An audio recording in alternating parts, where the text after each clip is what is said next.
Let's see what the boys think. Joel Hey, and Brian, I Fletch. was just sort of talking before we get to Kirstie and Beaver. Yeah. When are we going to start caring about the Sevens? We can't keep sending not our best team there. That's what I reckon. Do we want to win these medals or not? No, I think we're better. We like the World Cup. And anyway, I think they're there. I think. Kirstie and the Beaver. How are we going, guys? Good evening, gents. Hello, guys. How are we? Oh, we're just revelling in our 7 success from this morning. We're on the board. It took us 4 days, but we have our first medal, and it's the right colour. It's a gold medal, and we're very, very pleased. Well done. So it's like us. All your medals are from the girls. Yes, and your girls are dominating in the pool. Yes, we're dominating. We just need the boys to aim up now. We'll be okay. Hey, so, Kirstie, you've been moonlighting, I understand. You've been working on the Olympics as well. Says the number one hypocrite. Yeah, go on. No. Yeah, I'm probably not working as much as you do in Australian media, Fletch. But yes, I'm lucky enough to be part of our coverage for Sky Sport on this side of the ditch, which means I get to stay up and watch about 6 hours of action, and I get to cross over with a fan favourite, Macca, who's doing the overnight shift. That's why I'm really doing it. Gotcha. I get my Macca fix overnight. Yes, we need to get some highlights of the great Mac Dog. Yes. He's great to work with. Can I ask this, Kirstie? There's always a life-changing moment. So the girls have won it. Well done to the Kiwi girls, winning the gold medal. And there's always a star life-changing moment. Whom does that belong to? From the Sevens this morning. Yeah. Georgia Miller. Georgia Miller, I don't know if you know this name on that side of the ditch, but she is 20 years old. She was in this program as a teenager. That was her first Olympic Games, and she won a turnover that led to a try for them to equal the game because Canada was up and putting serious pressure on New Zealand. This woman is so in demand that they signed her on a 5-year contract in New Zealand Sevens, which is unheard of. Because the NRLW will probably come hunting. Every sport around the world will come hunting this young woman. Like that is a life-changing moment for her. Everyone now knows Georgia Miller. What about in the men's Rugby Sevens? And it was a great story. It was the first gold for the French, similar to New Zealand. Yours come through the Sevens, so too did the host nation. Big crowd, and they win it, which apparently, Beav, they were Buckleys, absolutely Buckleys. Is that right? Yeah, they got there on the back of the world's best rugby player. So the world's best rugby player took 6 months off playing 15s, jumped in and got them home. That DuPont. DuPont. Yeah. DuPont. And Kirstie. The rub of the green. Kirstie gets into me, but I also think there was something going on in the background. There was a 15-3 penalty count, which you just don't have in Sevens. Yeah. There was a paid referee. Yeah, there was a moment. Okay. Because, I mean, who doesn't want Fiji to win it? But, it was written. It was written, that whole story. And to be fair, as you say, first gold medal in the Frenchies. I don't know if you boys have been there, that Stade de France, when it's rocking, full house, it's the closest thing I'll ever get to, I'd say, a South American football crowd. The place shakes. Wow. So the Frenchies, because I always thought they were a little bit reserved, but no. Oh, no. Oh, no. Unbelievable. That party started about 6 hours early outside the stadium. Like, they would have been there early, absolutely going for it.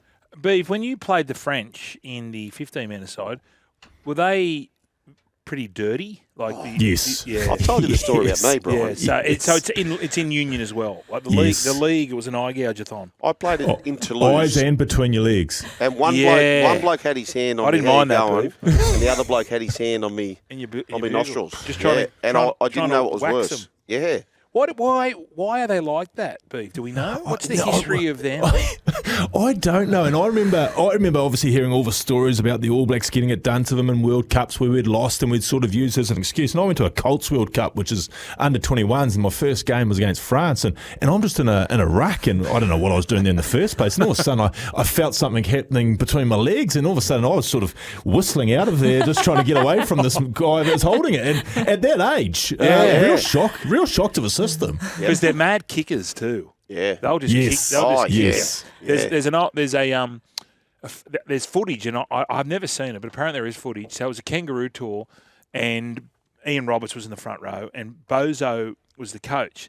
And apparently the French were up to no good, eye gouging and kicking and all that sort of stuff. And Bozo before the game said, "Look, boys, just don't get involved in that stuff. We can't afford any suspensions. So at half time, Bozo went, first time, he said, you got to defend yourself. What, was that bad? He said, was that bad? Disregard that. Disregard it. Let's go. First scrum, Ian Roberts knocked out the front row. Went bang, 3 punches, bang, bang, bang, knocked out the front row. Any suspension? Nothing. Oh, Didn't really? Got off. Play on. Yeah, wow. They were the days. Anyway. What else we got to talk about? Warriors, faint hope. Faint. Is it only faint still, you reckon? Even Yeah. if they're softish run home? I hope you make the 8. I'm really. Okay, so I think you need 32 points. I was doing some. There's 11 wins. NRL.com. 11 wins. 13 wins. You need 13 wins plus your 3 buys. You need 32 13 points. You need 30 wins. 32 points. So let's have a look at this. And I'll tell you what they've done, which is quite remarkable. Hasn't been the most blistering season for the Warriors. Just starting to come back into the calculations now.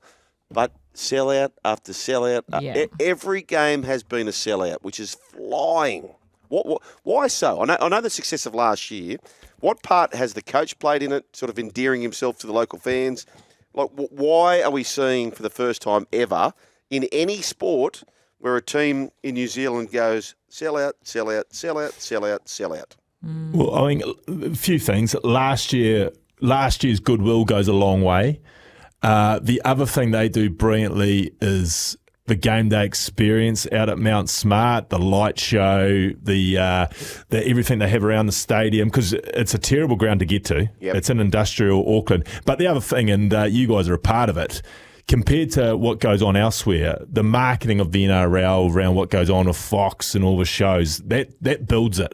That builds the hype and the hoopla around it, and I think that's got massive to do with it, Kirst. Well, in New Zealand sport, we don't do sport like Australians or Americans do. The Warriors and the New Zealand Breakers, the basketball team, are the only two sports that actually have an atmosphere, probably. So it's enjoyable to go along to as a fan.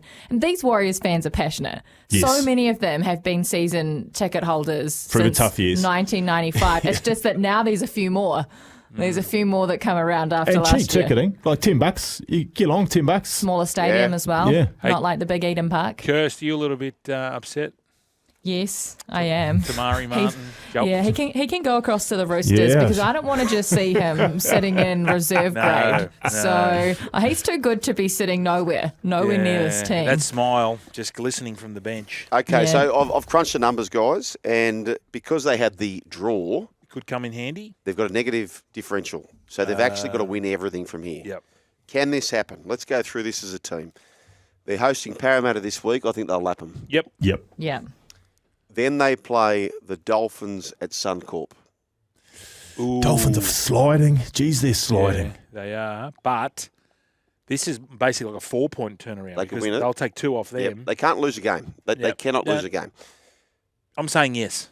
We'll go yes. We'll take them. Okay, but then they've got Four Pines Park, Manly. You've got Bogey team. the Doggies at home, Oh, they're flying. and then you've got Sorry, where are the dogs? We're the Dogs. at home, Yep. go medium. Our home. Yep. And then, if you've got all that right, the penultimate round, you're going to take on the Sharks at PointsBet. Yeah. Manly's my worry. And then Manly. you've got the bye. So if you achieve all that, you'll be just sitting there with a week off prior to the Yes. finals, and you would be in the box set. Yeah. But you've got to have 5 wins in a row. Chance is back. SJ's back. Is SJ fully fit? Do we know, guys? Apparently, Rich Jaeger told us this afternoon he is fully fit. Okay. And he hasn't been all year. Were you surprised that Chanel kept the 6? Because I wasn't, because it didn't work, those two together, SJ and Tamare. It hasn't worked, and I guess the fact that Chanel has done a job, I think it's a bit of a cop-out to say one's a left-hand and one's a right-hand side player. I mean, sure, you can kick both sides of the park and paths both ways. So I just think it is the fact that Tamati hasn't worked with Shaun, and it probably came down to a selection, Shaun or Tamati. And, I mean, a couple of weeks ago, the nation would have been said Tamati, but Shaun is back. Yeah. Well, Kirst would have said it. Yeah, well, As a still serious saying it. question, in New Zealand, do New Zealand overcapitalise with hyphenated names? We love a hyphenated In name. the Warriors. The Warriors, yeah. So if you How go many through the do we Warriors have? team list, Yeah. the first 8 names you'll see, Yeah. 6 have a hyphenated Yeah, name. yeah. Is that 6. So is that Well, something? my baby's now hyphenated. What have I done? Yeah. What is that? Is that a cultural? You know thing? why, What is Brian? it? They're all too nice. I don't want to leave my dad's name out. Yes. Oh, there you go. That okay. Well, that makes So that's sense. probably why you don't want to leave one part of your family. But if you go a hyphenated person with a hyphenated person, you guys keep this trend up. There's going to be There'll be about 8 last 17,000 names. names. Yeah. Beef's dead against it. He told me not to do it because it's a nightmare when you're filling out your passport forms. Terrible for passports, especially if you go chuck a middle name in there too. Oh yeah. And he's got a long one. And your confirmation. But name. when you get a hyphenated person, marry a hyphenated person, Brian, Yeah. it's hyphenated central. Has that ever happened? Do you know anyone who's had the hyphenated? The double hyphenated. A four-way. Do you know a four-way? Have you? No, you know I don't know a four-ways? four-way. I haven't even heard of a four-way. Well, it's the same reason why we went so hard at getting Fisher Harris. Yeah. I mean, He just fits. He just fits. He fits the mould. Yeah. Okay, yeah, and then you got Joe Hargraves, Kiwi. Yeah. Frank Paul Nuasala. It's a big Kiwi. trend. Must be It's a big trend. I think I that think they're it's such a nice people. cultural thing. Yeah, it's a cultural thing. Don't want to offend people.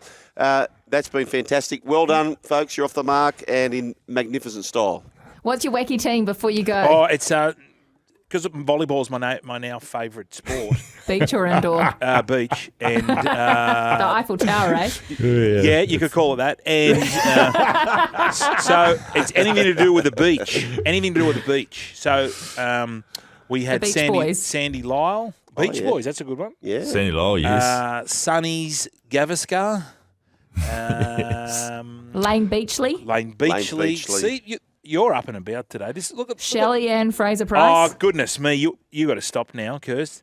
Sorry, Beaver, I'm outshining you. You are. Shelley Ann Fraser Price, the Jamaican. That's a wonderful nomination. She is an absolute gun. I can't wait to see her race. I can't wait Oh, either. me neither. Hey, we've got to go, folks. Thanks Thanks, for team.